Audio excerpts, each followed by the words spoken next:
Hello, my name is Simon Williams. I'm a Grandmaster from England, and I'm going to be your host today to take you through the exciting Exchange Slav, not an oxymoron, and the exciting exchanging on d5 in general for white.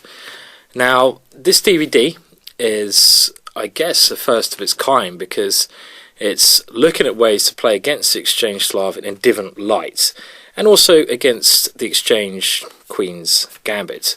And the idea of this DVD is to give you a very simple yet effective and dangerous repertoire in these lines with d4, c4, and then a quick exchange on d5. So I don't want to be too theoretical in the lines that we're going to go for. It's more ideas, and some of these ideas are quite deadly, and I think I found some exciting ways to play the Exchange Slav and the Exchange Queen's Gambit, ideas that people haven't maybe necessarily caught on to quite yet, and they're not too hard to learn either. So I'm hoping this DVD will inspire you to play into these lines and to add something to your repertoire, or maybe change your repertoire in a certain way. Now, before we go on with the games, let me give you a quick overview of what this DVD is all about. So, we are going to be concentrating from the white point of view on d4, d5, c4, and now the moves c6 and e6 from black. And in both cases, we are going to be capturing very quickly on d5, keeping things simple, avoiding learning too much theory, but still going for an edge, going for an advantage. Now, first of all, against the move c6, this is how the DVD is going to start. We're going to look at the Exchange Slav. Now, please don't groan, please don't turn off the DVD player quite yet, or your computer. I mean, the Exchange Slav, people may start crying in some parts of the world and maybe thinking about hanging themselves, but don't do that. It's not as bad as you think.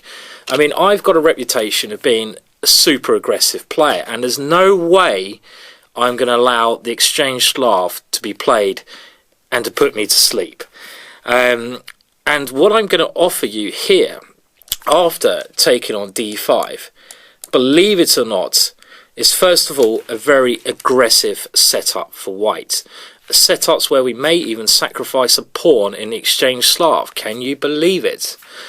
I'm also, after looking at these aggressive setups, going to offer you a more positional way of playing. And in my opinion, Exchange Slav is an incredibly underrated opening. It's an opening, when I started playing chess, up to IM strength, even well into getting my GM title, I played all the time with white. And everyone said it's just a boring draw, but it's not. This is just a misnomer, and after watching this DVD, I'm sure you will agree with me on that point. But what it is a simple way to play where you don't have to learn textbooks of variations. You can just play in certain systems and still win. So you don't have to keep learning new lines, you don't have to keep learning new theory, you just have to watch this DVD and you'll be ready for the Slav totally then. So it's going to be quite interesting. So the first part of the DVD is dealing with the Exchange Slav, and to start with I'm going to be looking at knight c3. Well, we're always going to be recommending knight c3 here, and against knight c6 I'm going to be recommending e4, which is a very good move here and underrated. So again, super aggressive. Then we are going to be looking at the more common knight to f6 move. And this is where the bulk of our DVD start of our DVD on Exchange Slav will be revolved around. And I'm going to now suggest a very peculiar move to start with. That is the move f3, which you may not have seen before, and I'm not surprised if you haven't. It's a really wicked side weapon, and the whole point of this move is to play e4 next and play in a super aggressive way, not like a normal Exchange Slav. And we go very deep into the analysis of this because I think this is the one line where you need to learn a bit of theory, but this could really be such an awesome weapon in the right hands. I'll be honest though, I think if black plays correctly, he can equalise in a couple of lines, but only if he knows the variations.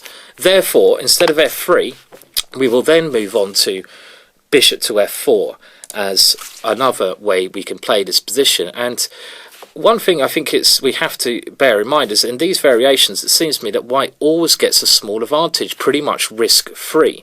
And we're going to look at how you can gain a small advantage in very simple ways, and the strategical ideas you should be playing, and what things you'd be stopping from your opponent. Your setup after bishop to f4 is going to be based on e3, bishop d3. And depending what black plays, we will decide where the knight on g1 moves to. Now, after that, we will also briefly look at a setup where we go knight to f3 or bishop to f4 first, and then knight to f3. And the idea of putting your knight on f3, instead of playing e3, is after bishop to g4, we don't have to allow the exchange of our knight. We can meet this with knight to e5. So this is why knight to f3 I think is worth looking at as well, because in the main line after bishop to f4, knight to c6, e3, black often plays a move a6 here, bishop d3, and then bishop to g4 here. And if we go knight to f3 in this position, we obviously have no options of going knight to e5 later. But if we do it in a slightly different move order, and these are all linking together, so don't worry about it yet, I'm just showing you an overview of the DVD at the moment. Now, if we go bishop to f4, knight c6, knight to f3 here, bishop to g4 doesn't have the same bite because of knight to e5. Our e3 pawn hasn't moved, so the queen is not under pressure. Now, that's basically the first half of the DVD, and the main bulk of the DVD on the Exchange Slav is all these lines we're looking at. And we're looking at ways you can gain advantage in these positions.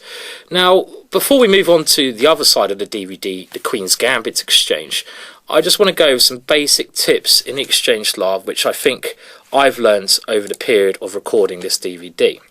Now, knight to c6, in my opinion, a mistake because of e4. I've discussed that already. Knight to f6, we are looking at the interesting f3, but bishop to f4 is also a key idea. Now, whether you play bishop to f4 or whether you play knight to f3, whichever way you play this, you know, even if you play e3, what it struck me, and one thing you should bear in mind for this whole DVD, if you're trying to get an advantage of white, and yes we are, it's all about the bishop on c8. Everything is about this bishop. This is the key thing, in my opinion, to remember. This bishop on c8, if this bishop on c8 cannot get into the game, so if you as the white player can stop this bishop finding a good square, a good diagonal, you will be better with white, because your bishop is already on f4, and that's the opposing piece. Your other bishop is coming to d3 very nicely. So the fight, what I've learned in this opening is the fight for an advantage is the bishop on c8. And we're constantly, as white, in this DVD, trying to find ways that this bishop can't enter the game in a very good way. I just mentioned before that one of the main lines with knight to c6, e3, a6, bishop d3, is bishop to g4 here. And I think this just explains one of my points here quickly. Now, this way, the bishop does get into the game. White can still be slightly better on these lines, as we'll see. But this is one thing we can often try to stop, that it can't find a good square. For example, if black played e6 here, we've explained my point perfectly. Look at the opposing bishops. The bishop on c8, very passive, stuck behind the pawns here. Very bad piece. Compare it to its counterpart, the bishop on f4. A phenomenally good piece. And the bishop on d3, another great piece. So just comparing pieces, it is already clear to see that white is always going to be better here. And you can play these positions aggressively. Don't be tricked into thinking they're boring. It's not true. It's just not true at all. So one thing in Exchange Slav which we're concentrating on is keeping the bishop on c8 a passive piece, and we're going to look at various ways we try to do that. I mean, one very common idea in these lines, to again prove my point here yet again, is, for example, in variations where we go e3, black goes e6 here, and after some ideas like bishop to d3, bishop to g4, we're trying to get the following ideas to work. We're trying to play a move like queen to b3. This is a very common idea, and if knight to a5, one thing we're trying to do is a queen a4 check. Now, it doesn't quite work in this line because the bishop has got to the square, but if we now compare this to another slightly crafty move order, if we go knight to f3 here, and now if black plays bishop to f5, so again, the idea of knight to f3 in this position is to play against the bishop on c8. Bishop g4 is not good because the knight to e5, playing against this bishop. And if bishop to f5, one of the main ideas here we're concentrating on is a new concept, and that is queen to b3 around this way. And the idea here is to force black to play knight to a5, which is a common way to play against this, and this is a common idea. We now go queen a4 check, bishop to d7 is really the only move from black, and now our queen comes back to c2. What are we doing here? Yet again, we're playing against the bishop on c8, the light square bishop, because we're taking away its squares. It can no longer come to f5 here, because that square is covered, and if it ever comes to g4, it gets hit by knight to e5. And if black has to play e6, we're back into positions I mentioned before. Look at the pair of bishops. The bishop on d7 is obviously worse than its counterparts on f4, because after e3 our bishop is outside the pawn structure and the bishop on d7 is inside the pawn structure, so we're always going to be slightly better in these variations. And this is one thing throughout the DVD, to gain an advantage I'm trying to show and demonstrate to you it's possible to play. And look, it is a very safe way to play, unless you play this crazy f3 idea, this kind of newish idea we're going to go into some depth and analyse. And I don't think anyone's analysed this idea of f3 in as much depth as we're analysing it in this DVD here, so you're going to be well up on your opponents. So that is really the first part of the DVD. That's the overview of the Exchange Slav, if you like, for you. So we are now going to be well covered there by the time you've done that. So what else does this DVD cover? Well, I thought, as well as looking at the Exchange Slav, we will take a look at e6, and now variations where we take on d5 very quickly. For example, knight to c3, and next move we are going to take on d5. We even maybe look at taking on d5 straight away here. This is another way to play, but there's no reason to play knight c3 first, because black doesn't have many ways to avoid you taking on d5 anyway. And then against most moves, we are going to look at taking on d5. So what is the second part of the DVD? What are we looking at there? Well, if knight c6, we are concentrating on taking on d5, and after e takes, bishop to g5. And this is known to be better for white, this kind of variation. Black's come up with some new ideas recently, but the old main line now involved the following setup for white. White tries to put his g1 knight on e2 and go f3 and e4. How does he do that? Well, white plays the following ideas. e3, bishop d3, queen c2, knight e2, f3, e4. Might look like a lot, but let's see that in motion now. One of the old main lines here was something like c6, e3, bishop e7, bishop d3, castles, queen c2, knight bd7. Now, one of the reasons black avoids this move order, or has avoided this move order, is now because of this knight to e2 idea. And after rook to e8, castles, knight to f8, f3. And we will look at this because I think this offers white a great game. White is better here, is known to be technically better here. So this is one thing we look at. What else do we look at? Well, I also look at another Karpovian idea. As you might have known from some of my other DVDs, I do enjoy Karpov's plans, and that is the minority attack. So that is systems with knight to f3. When knight to f3 is not as good as knight to e2, but it's still an idea where white tries to go b4 and b5 and go for an attack against black's pawns on the queen side here. So we will look at that. But again, move order is so important in these openings, and I've learnt this from a lot of research. And if we go back to the opening after e6, knight to c3, knight to f6 is one of our favourite move orders because we're able to pin the knight straight away on g5. But what happens if black plays bishop to e7? A very trendy way to stop bishop to g5. Well, of course, we have to stick with our whole philosophy of this DVD, taking on d5 quickly. Simple solution and easy to learn. And now, after e takes d5, I will be recommending bishop to f4 here.